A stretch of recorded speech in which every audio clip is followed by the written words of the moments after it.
Welcome everyone to our last webinar in the development series, in which we will explore the post-humanist approach to children and our work with children. We are hugely honored to have Professor Jane Osgood and Sid Mohandas with us for tonight. We feel this is a very fitting opportunity to close these series, because whilst there are many resonances to our Montessori practice in what they will talk about, there will also be issues which are, to some extent, by ourselves, designed to disquieten us, and which I hope will encourage you to rethink about how you work with children and what it means to you as practitioners. The modernist approach certainly looks at the chaotic aspects of our lives and embraces them with joy rather than with fear. And I think it is with these words that I would like to hand over to Jane and Sid to have their conversation. We would like to invite you to put any questions you have in the chat, if you have questions during the conversation, and we will do questions and answers at the end. So no breakout sessions tonight, guys. We thank our facilitators who are faithfully with us again tonight, but this time you can just put a question into the chat. We will not ask you for your perspectives and recount what has happened in the breakout rooms. So over to you, Jane and Sid, and thank you again for coming. We are very honored to have you with us tonight. Thank you, Barbara. That was, I like your description of post-human theories as kind of attuning to the chaotic. Well, one of the first things that I really want to emphasize before we move on is to, kind of highlight how a critical sort of engagement with Montessori and developmental theories is not solely concerned with like critiquing and trashing Montessori, but it's about as Jane and I kind of do this in our work, in our publications, and it's about kind of considering how Montessori works and it doesn't work, So it's grappling with the sort of tensions of what are the, how is it working in contemporary childhoods, and what else is possible?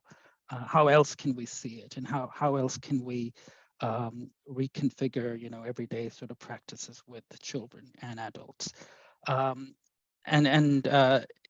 Since the topic is developmentalism and looking at Montessori, I think one of the things that always helps me personally is to kind of locate Montessori and situate Montessori in the historical sort of context, and in terms of what sort of economic and political and sort of industrial relations that Montessori was formed in, and the sort of sensibilities that shaped Montessori practice. In that sort of regard, I always find that Montessori feminist activism has always been such a powerful sort of way to kind of a segue into realizing that the Montessori project is a justice-oriented project, that it is primarily focused on transformation. And that's an aspect that really resonates with what we do and with post-humanism and other post approaches, that it is about transformation. It is about making a difference in the world. At the same time, stuff that comes up in my work and in Jane's work is the locating it within the sort of colonial capitalist sort of context that Montessori was formed in, and the sort of colonial logics that continue to permeate within Montessori, that is connected to developmentalism and the developmentalist logic, and I think that is the part that often perhaps ruffles, as you said, Barbara, some feathers. People But it's not so much about saying that this is a unique thing in Montessori, because lots of different approaches, whether that's Piaget's or Freud's approach, they all have these sort of developmentalist logic embedded in them. And when you look at colonial, sort of capitalism and developmentalism, you see those resonances of a certain view of human being promoted in that sort of approach. Yeah, I mean, so post-human is fundamentally, post-human scholarship is fundamentally a move away from that sort of narrow outlook to women and outlook to human and child, where the child is this sort of isolated entity developing in a linear fashion towards this sort of human, fully developed human who is kind of framed in terms of economically developed sort of person who's able to contribute to the market and to the economy and all of that sort of stuff. So yeah, so that is a sort of direction that we're coming from. Yeah, so I mean, Jane, do you have anything more to add? Yeah, I mean, we had a little conversation. Firstly, thank you very much for having me here. It's fabulous. I'm really excited to be amongst this community. And I kind of have to make a confession that I'm not a Montessorian. I'm new to Montessori and I'm learning the whole time, and I find it fascinating. And I think it's an incredibly inspiring figure. And I think I've learned with and through and from Sid about, Montessori practice and Montessori pedagogy and philosophy, and I'm still learning. And so I don't see Montessori and post-humanism or post-foundational approaches, post-developmental approaches as necessarily sitting in tension. I see them as there are little moments of tension, but those moments of tension are productive and generative. And so that's what Sid and I have been searching to do through some of our research, is to explore those productive possibilities of where developmentalism and sort of human-centered approaches to the study of childhood, what happens if we open up our optics and be open to including more than only a very narrow focus on the child. But what we did say in our pre-discussion is that we don't think we can not have developmentalism, even though we're arguing for post-developmentalism, because as a framework, it's very useful. And, children, they do develop, they do go through recognizable stages from one place to another. But the problem with developmentalism, as far as we see it from this sort of post-humanist framing, is that it becomes very sedimented and very rigid as a framework. And then it has become so entrenched in so many curriculum frameworks that becomes the overarching organizing logic. And then what happens to the children who don't follow precise ages and stages and meet those milestones? Then they're left wanting, and they're seen as some way deficient or deviant or problematic. And so the objective then becomes about trying to know those children and trying to fix them. And that's the problematics with developmentalism, as we would see it, is actually, while we're narrowly focusing on why is that child not where they should be against these normative measures, then we miss so much else. And I think that's where the generative potential of post-humanism is, and post-modernist approaches, is to take a more expansive view of the child and think about how they are within context and how they are formed through relationships and relationalities, not only with other humans, their peers and teachers and parents and communities, but the more than human.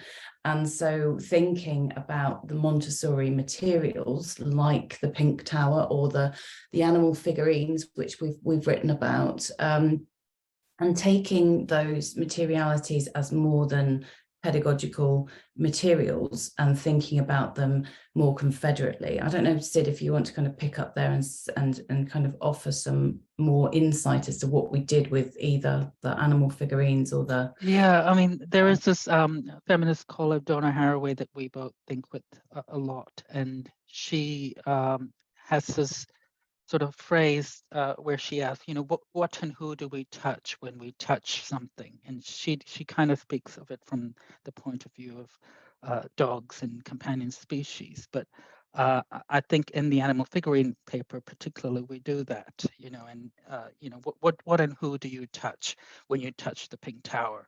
Or what and who do you touch when you touch animal figurines? You know, what are the sort of extensive political, economic, you know, relationships that we are implicated with as soon as we touch Pink Tower? You know, what is the labor? You know, what are the miles, air miles that they've traveled, or you know, when you consider the Pink Tower, you know, there is foresting practices that are involved in mass deforestation, and you know, what is displaced as a result of the deforestation, what kind of ecologies are affected by that sort of deforestation, and then when it is transported in big shipping sort of containers to Sri Lanka or, you know, wherever, what are the sort of labor politics involved in that, and who is, you know, involved in that?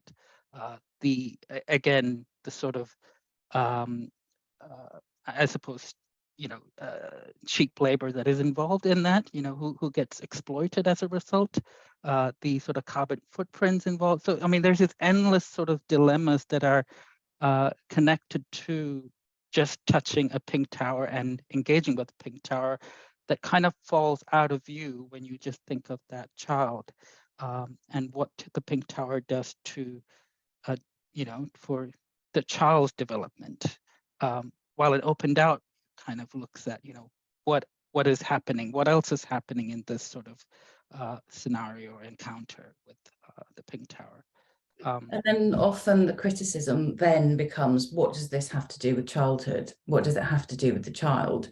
So, okay, you've taken this Pink Tower to task, you've followed the multiple tentacles that it presents us with in terms of, you know, how it finds its way into the Montessori classroom in the first place, where it's manufactured, the huge profiteering that goes on in terms of the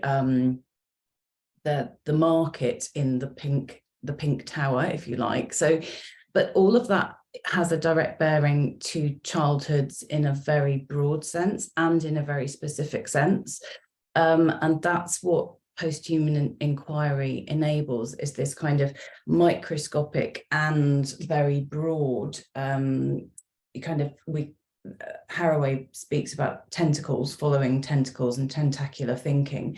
And so it's allowing yourself to follow those tentacles and see where these lines of inquiry go and what that ultimately means for our image of the child, not just the child that we practically work with in that given Montessori or other childcare setting, but all the other children that are implicated in pink towering practices the world over. And, you know, we will find child labour, and you will find communities where childhood manifests differently. And so it's thinking, you know, and staying with the trouble, as Haraway says. It's uncomfortable. It's kind of, it can feel very discomforting, but it's important political work that we feel that needs to be undertaken. But, you know, yes, ruffles, there will be ruffles, but it's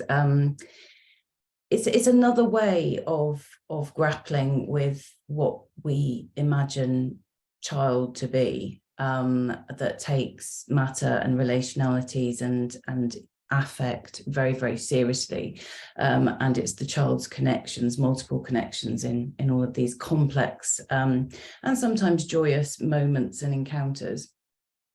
But if I could just chip in, if you are thinking about this political complexity of the Pink Tower in the wider context, much closer to home is even the accessibility of the Pink Tower to many children around the world. If you are thinking about what we consider to be or what is valued as genuine Montessori provision, you know, there are many natural materials which serve very similar purpose as the Pink Tower that could be used, yet would be disregarded in what is today called the genuine Montessori provision, because it doesn't have the Pink Tower. So very closely to home, we have got political issues which we can think about, in addition to the much, much greater context in exploring where our resources come from, how we use them, how they got to us, and who was involved in producing them. So thanks, that's a really great.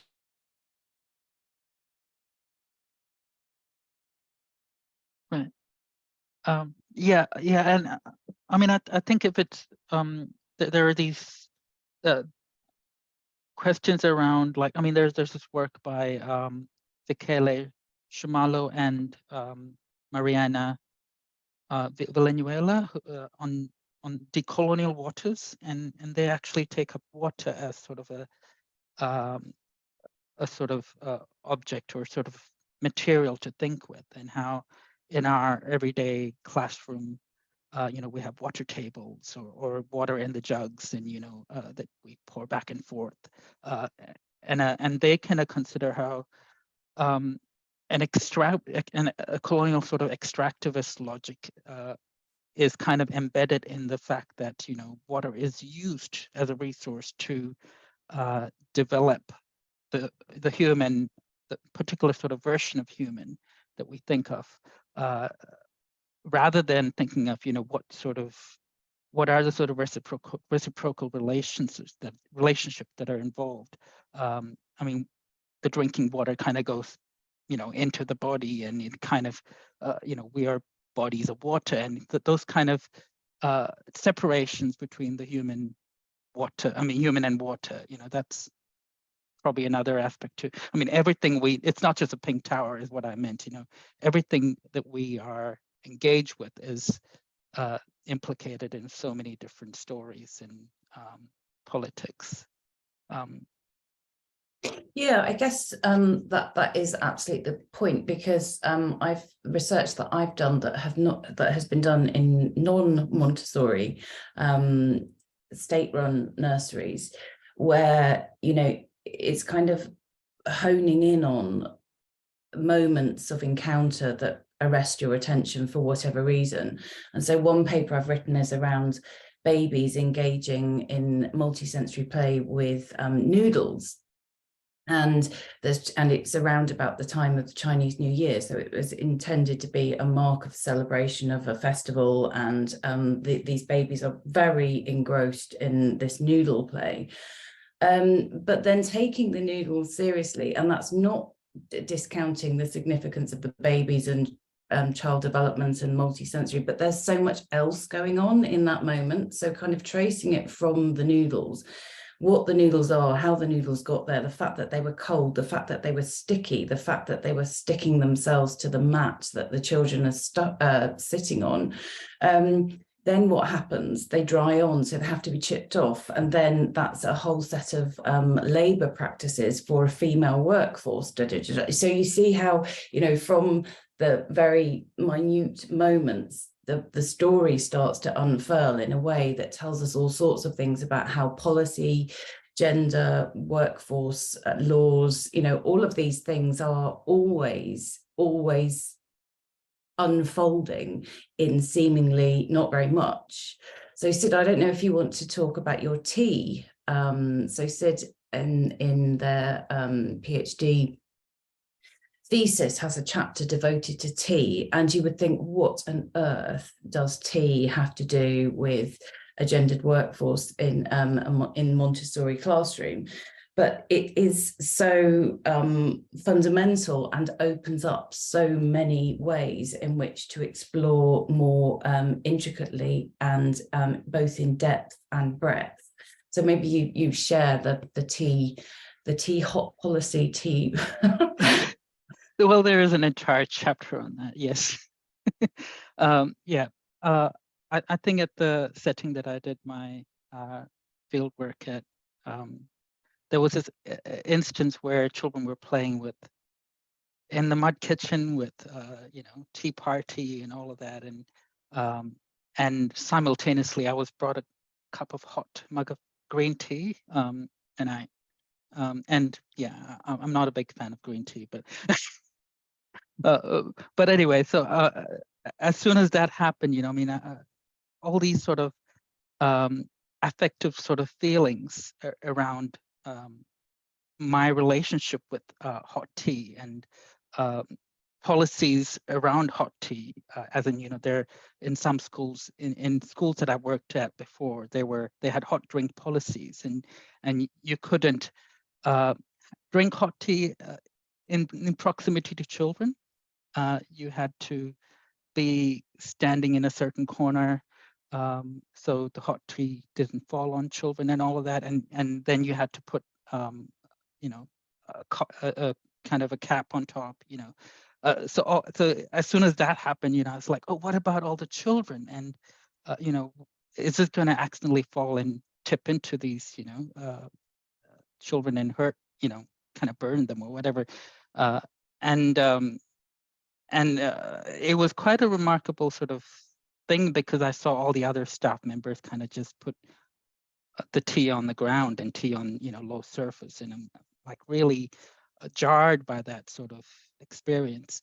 But then so kind of following the tentacles of tea and looking at that moment, you kind of again see what Jane was talking about in terms of all these policies working and the sort of past kind of materializing in the present, and how I move in the room, or as well as the sort of histories of colonialism and capitalism, and the sort of extensive networks of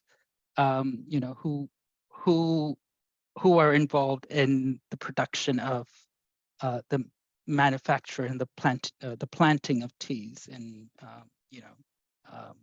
India or wherever. So so that was my exploration of tea, which is much more lengthier, but it's kind of looking at those minute moments and seeing what are the sort of layers of politics and social and issues and kind of economic issues, and all that kind of materializes in the present. I'm not sure if I did it. One of the questions we were asking ourselves, or we imagined we might be asked as a consequence of this discussion, is, well, what difference does this make to practice? Are you not just making this more complicated than it needs to be? Why come at it this way? Why follow the tentacles? Why problematize? Why make things so political? Well, I suppose we're not making them political, they already are political. So it's just about exposing those and confronting and engaging with them as very real things. And children don't live in bubbles, completely removed from all of this stuff that we're talking about. But in terms of like, what difference does it make? It's about it's a practice. It's about thinking more deeply, and that's not to suggest that you're not thinking deeply in terms of your Montessori pedagogy and practice, not for a second. But when we think about things like seemingly banal, everyday, unremarkable things, and we take them seriously, then our place within the world becomes a lot less exceptional. And one of the things that post-humanism does is to call into question human exceptionalism, that somehow we sit on top of the hierarchy of other species hierarchy. We are superior to other animals, and we're superior to certainly matter. But actually, if you flatten those ontologies, flatten the importance ascribed to those different actants, if you like, and really think about how they work together to produce a way of being in the world and understanding our place within the world, then yes, things become more complex, but they also become more generative and break us free of potentially this very myopic, narrow way of thinking about the child and development and learning and this linear progression. And I think one of the things that we've written about quite a lot and thought about quite a lot is this relationship between adult and child, and that we see ourselves, whether that's as researcher, parent, practitioner, that we know more.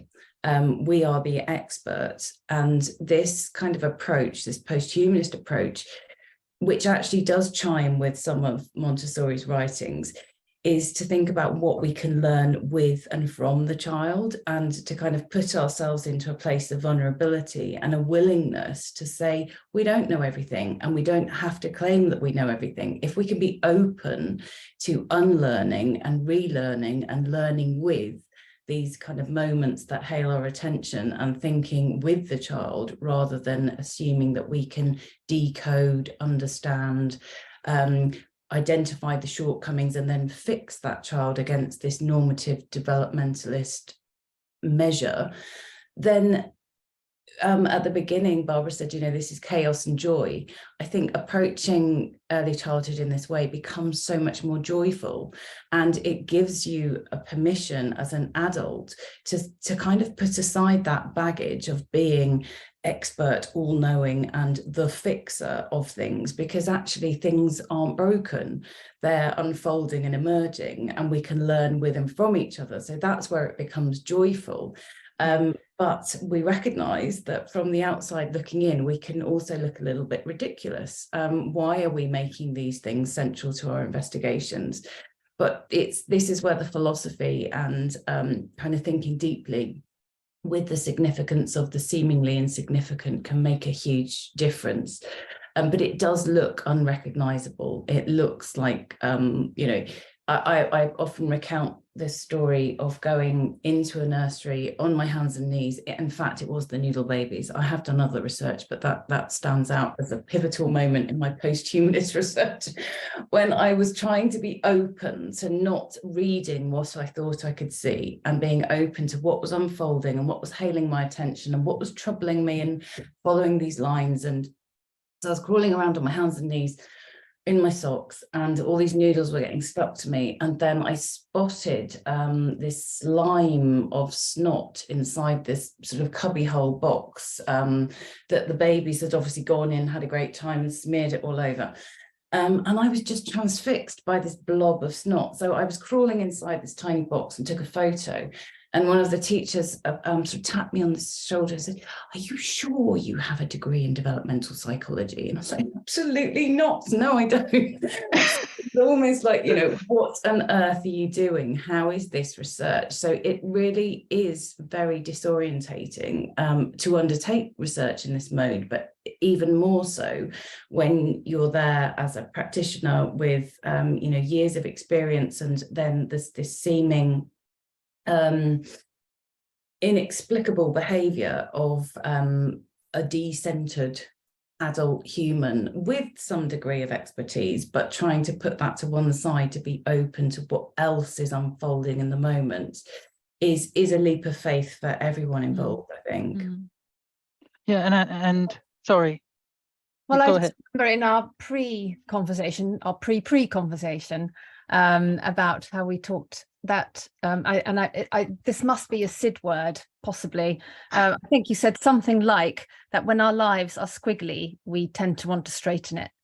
So, you know, a squiggly situation makes us uncomfortable, right? And we try and as you said at the time, code it, regulate it, make sense of it, and as you're saying tonight, fix it. But it's, from what I'm picking up from what you're saying, you know, it's being with the children, being with the child, and feeling comfortable with the squiggliness that is, you know, the child. Absolutely, yes. And I think what Jane said earlier about the resonances in Montessori, you know, you find a lot of those resonances I was recently reading I think it was a 1927 lecture by Montessori, and she's talking about observation. And one of the key aspects she talks about is how Montessori, her observation is different from the scientific observation that was quite popular during the time, in the fact that there was a sort of mysticism to her observation. She describes it as the unfolding of your witnesses to the unfolding of life, rather than coming in, oh, okay, I'm gonna, this is what the child is doing, and I'm gonna tick these boxes, and this is the next thing that's going to happen. But in some ways, even though EYFS has, kind of helped us Montessorians kind of connect to the wider early childhood sort of sector, it has also kind of narrowed a lot of Montessori into this sort of codified practice, where we kind of look for, is the child using a tripod grip and holding, the ping tower, or, those kind of, the emergent has kind of disappeared in some sense as a result of that. And I think that sort of openness to the indeterminacy and what Montessori calls the secret of childhood, that we don't know what's happening, and that's okay. I think that's perhaps something that's still very resonant. We also talk about bewildering education in one of our papers, about the idea of wild politics, and you don't know what's going to come ahead in the next sort of becoming with children, and that's a good place to be, rather than saying we have to be determined. I mean, I think COVID kind of really turned our world upside down in that sort of sense, with the indeterminacy, and the sort of yeah. So one of the things, just connecting to that, is that has been written about by Walter Cohen and others, is this concept and practice of childing. So to be in the world as child, and I think that resonates with what you're saying, Sid, there, that to be in the world and to explore it with all your senses without the baggage that we adults carry around. And I think that's again a kind of joyous possibility, is that kind of stripping back the baggage and the codification and the kind of imposition of order and structure and decoding and explaining, is this post-humanist approach is kind of saying, embrace the not knowing, embrace the speculative not knowing, embrace what it is to explore the world through childing. And childing, these authors argue, is not only the preserve of children.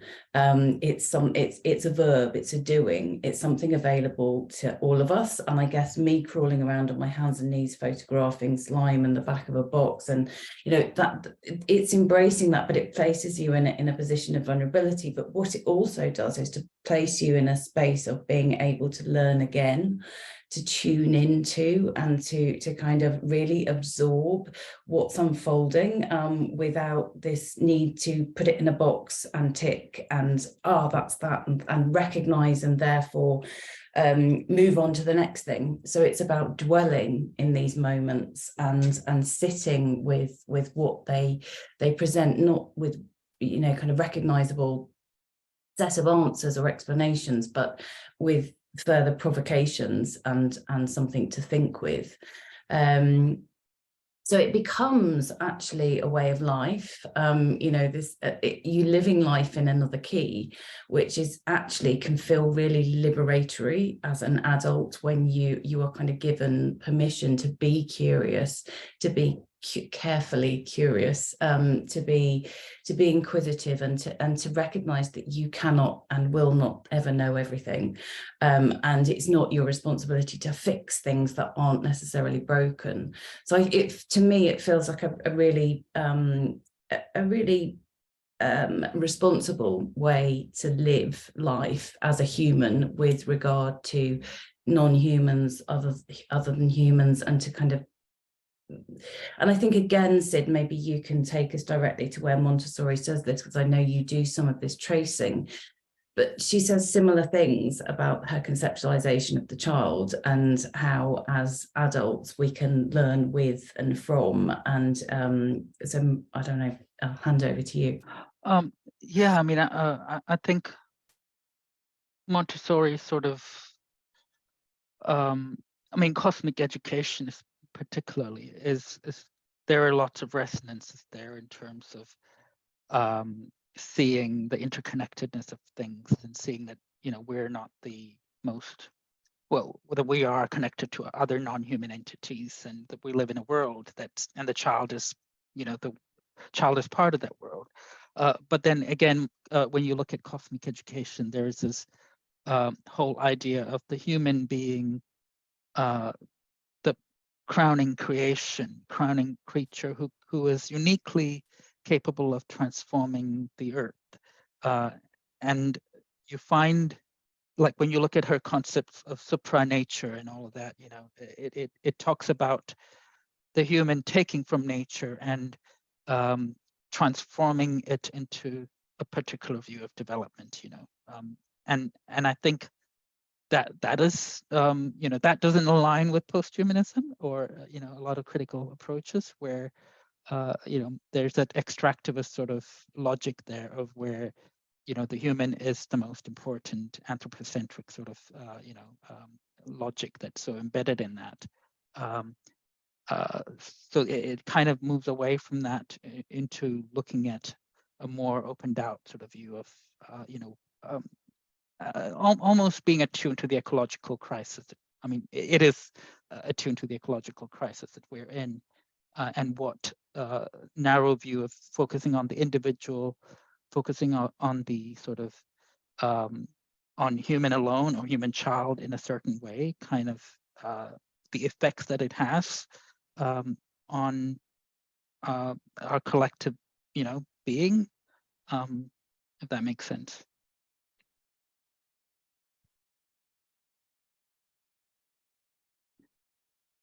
Anything else? Yeah. Well, there's a million things. That reminds me a little bit, Sid, but I'm probably looking at it too simply, but something that we also talked about in our initial conversation, which is this diversity which is lost when we stick to this very linear developmental perspective, and that we lose track of you know, the big picture surrounding the child. Is that something that you want to say a little more about? You can say. Yeah. Yeah, I mean, I suppose the focus is on decentering the child, means that we are focusing on the worlds that they constitute, and that means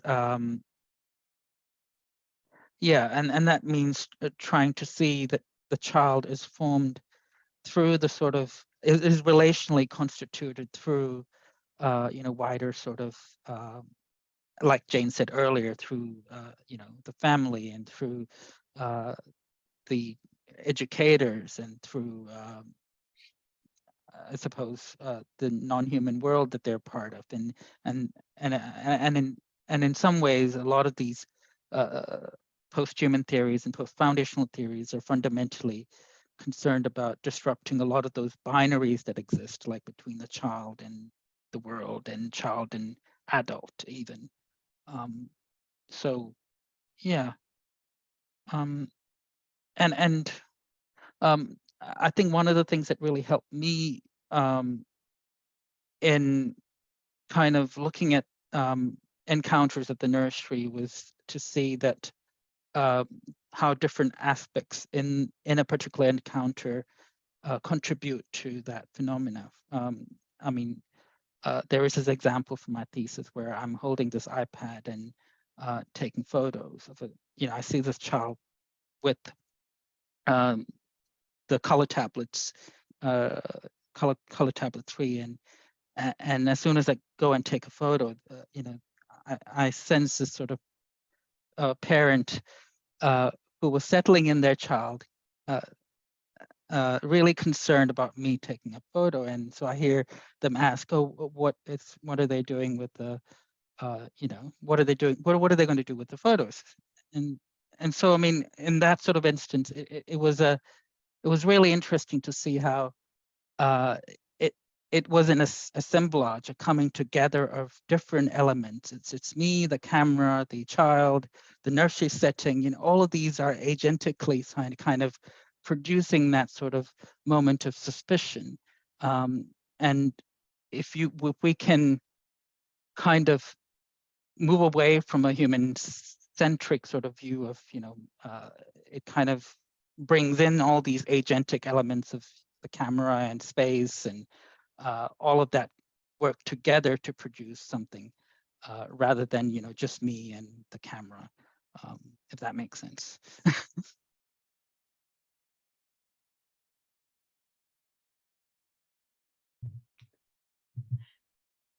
I think Kavita put an interesting reflection into the chat in which she refers to animals' capacity to communicate. How we think that we have got this unique power to communicate, and that in fact those powers exist in other worlds which we don't always consider. Is that what you meant, Kavita?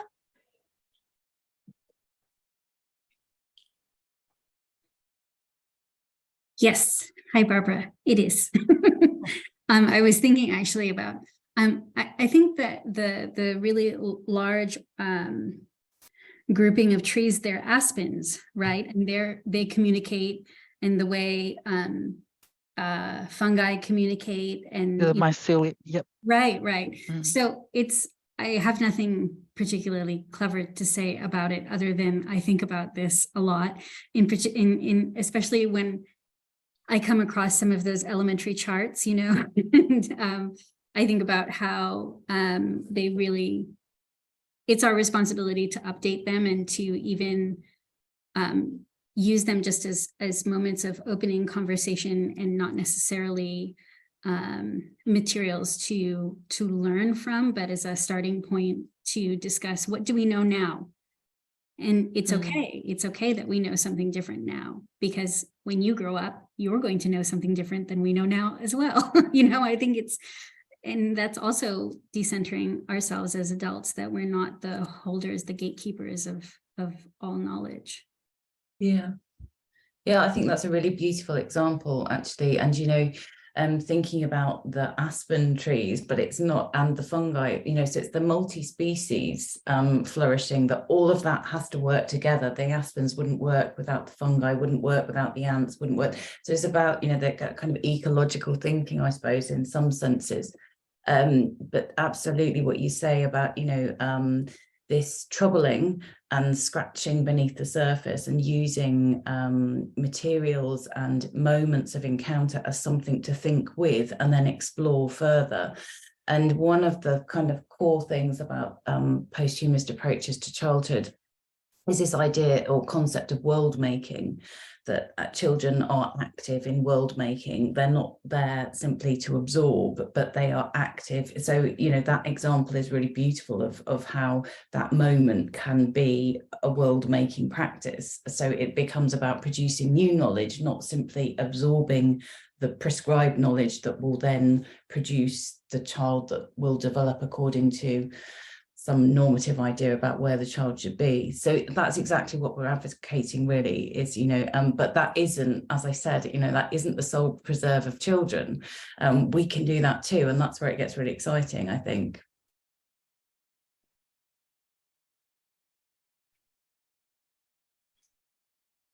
It seems to me that through your conversation, you have kind of given us permission to begin to look at the child in the moment and be with the child, rather than imposing our thoughts on the child or feeling pushed that we need to get something out of our observation. Just being there in the moment, which I have experienced this, many of you know who are on the screen, when just sitting alongside my grandchildren, I'm not pushed by any need to do anything else but to sit and watch. And that is such a privilege. Only yesterday I saw our 6-month-old baby trying to crawl, and the effort it has taken to be able to do that. And she was totally invested in that moment. And you just thought it was incredible to be able to watch that, and how much it has meant to her to be able to do that, whilst I was just sitting there passively, not able to do anything. And to some extent, Montessori tells us this when she talks about sensitive periods. She talks about the fact that they evolve or happen on their own without any kind of active, we cannot make the child talk. They can hear our language, but we cannot actually physically produce the sounds for the children. Anyway, those are kind of my thoughts about the collection tonight. We also have a lovely comment / question from Roxana. It's good to see you again, Roxana. She writes that it seems like the lens through which the child is seen is much more poetic. Oh, hang on, sorry, it skipped. Poetic and situated in a wider network. It also seems that engagement with the environment has a philosophical quality that doesn't have hard rules. How would these possibilities become accessible to practitioners, Sid and Jane? And what literature would be a start to introduce post-humanism? Okay, this is really good, because there are 2 books about to be published. They're coming out in August, and one is Post-Developmental Approaches to Childhood Research Observation, which I've edited, and a second one, it's something like this, but Post-Developmental Approaches to pedagogical research and pedagogical observation in childhood. So they're both about observation, and we had so much interest in the books when we put the call out that we actually ended up with 2 volumes. And it's one of the chapters, as Barbara was speaking, I was reminded of, there's a chapter in the book that I've edited that goes something along the lines of what would happen if you did nothing. So as a childhood researcher, you go in search of the thing, you have your research objectives, you're in search of data that will tell you what you need to know and to be able to write the thing that you need to know, and to convincingly, authoritatively say something about it. And actually, her name is Teresa Aslanian, and she was a previous PhD student of mine, and she was in search of care as it manifests in early childhood settings beyond the human dyad, so beyond the adult caregiver and the child care receiver. And she was in search of, well, what else is doing caring, and how else is caring manifesting in this situation? She was desperately, she had her notepad, her camera, kind of, I need to see evidence of this. And it just wasn't, that is not how it comes about. So she resolved just to sit on the couch and do nothing. And so her chapter is about precisely that. And it's exactly, resonates with what Barbara was saying about, if we stop leaping in to try and impose what we think we're seeing and the decoding it according to these kind of grand narratives, then there's so much else going on that we can tune into. And then she was gifted with more data than she knew what to do around how care is more than human. And yes, it is about those human relationships, but those human relationships are always more and other than human too. And so by doing nothing and just sitting back, that became her observational technique, doing nothing. So no, these 2 books are coming out, and one is around pedagogical observation and one is around research observation, but it is exactly this sort of thing, tuning into the seemingly banal, insignificant, the emergence of kind of tuning into children and paying attention to atmospheres and, Yeah, it's a kind of very different way of being, but I think it is possible. And I think these chapters demonstrate, you know, how it's possible to embrace this other mode of engaging and you know, placing yourself in that space of vulnerability, because that's what it requires. And so much of education and increasingly early childhood education is about quantification, knowing, you know, kind of representing and fitting things in neat boxes. And this is in the complete refusal of that, which feels quite an alien and potentially terrifying terrain to venture into. But I promise you, once you do, you won't go back. It's life is chaotic but joyful. That's exactly what Barbara said at the beginning. Yeah. I mean, at the same time, as practitioners, you have those kind of all those regulatory sort of forces working where you have to document, you have to do certain things, you know. And I like the idea of the minor gesture that a scholar and philosopher Erin Manning talks about, how a minor thing within, you know, our sort of practice kind of that disrupts and shifts the field of relations. And within the sort of nursery that I was doing my field work, you know, tea was one of the things that really ruptured the sort of how practitioners were making tea for each other, as in, you know, and bringing tea for me. And, you know, it was such a minor thing, you know, everyday thing that happens, but it kind of shifts the sort of field of how care gets enacted in the everyday sort of practice, against the sort of, you know, the thrust of neoliberal, you know, regimented regulatory practices that are that force us to kind of produce data and evidence and all of that, you know. So yep, that's another sort of aspect that really inspires me. Could I just offer one other concrete example that might be useful? So I think it was 2016, I guest edited a special issue of a journal, Contemporary Issues in Early Childhood, and the focus was around reconceptualizing what we mean by quality in early childhood and how else we might think about it beyond measuring and scales and evidence and so on, and thinking through these post-humanist theories and ideas and philosophies. And in that special issue, I mean, there's a ton of great papers, but there's a colloquium that was written by a group of practitioners from a nursery in Bristol, the Red House.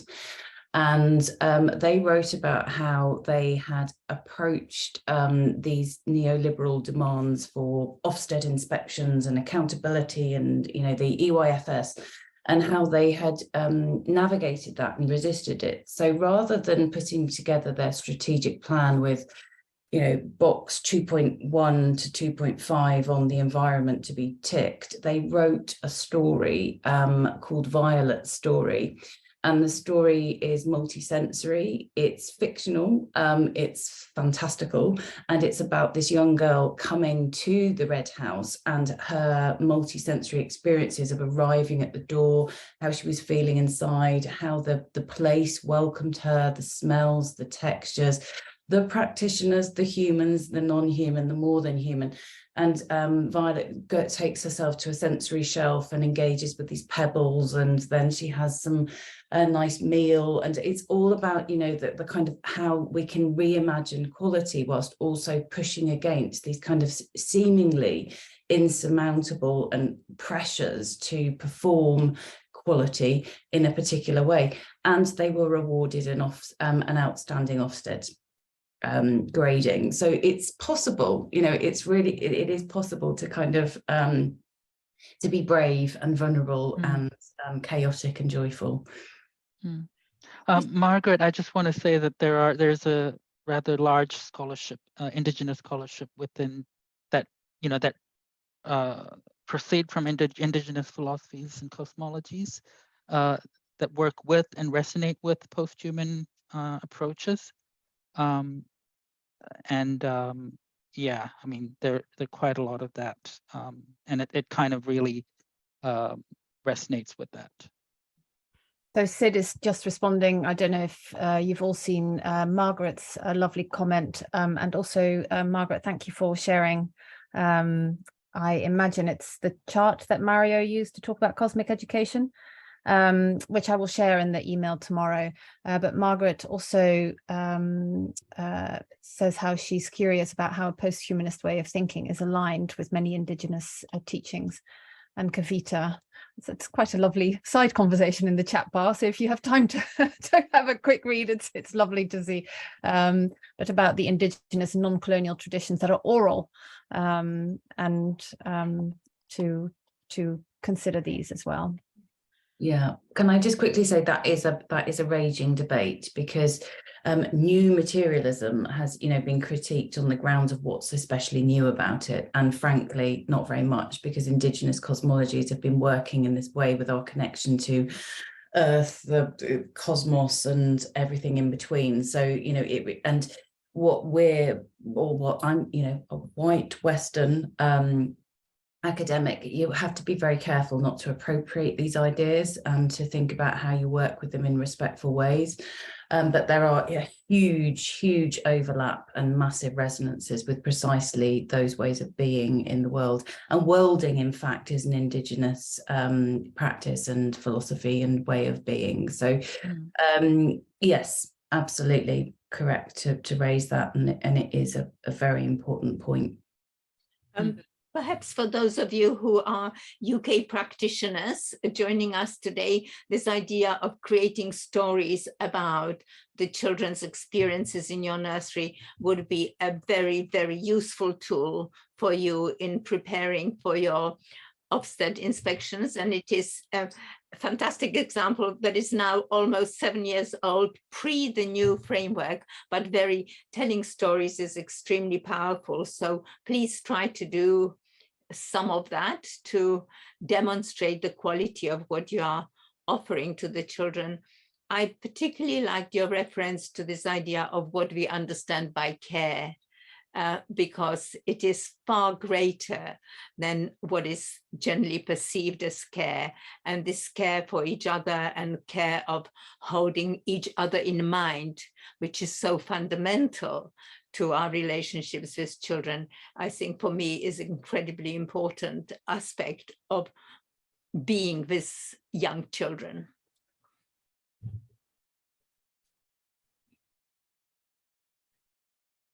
I think the comments are coming in thick and fast now. If you have any questions, or if you want to add comments to the chat, please feel free to do that. Lucy, did you want to ask a question, or did you just put up your arm?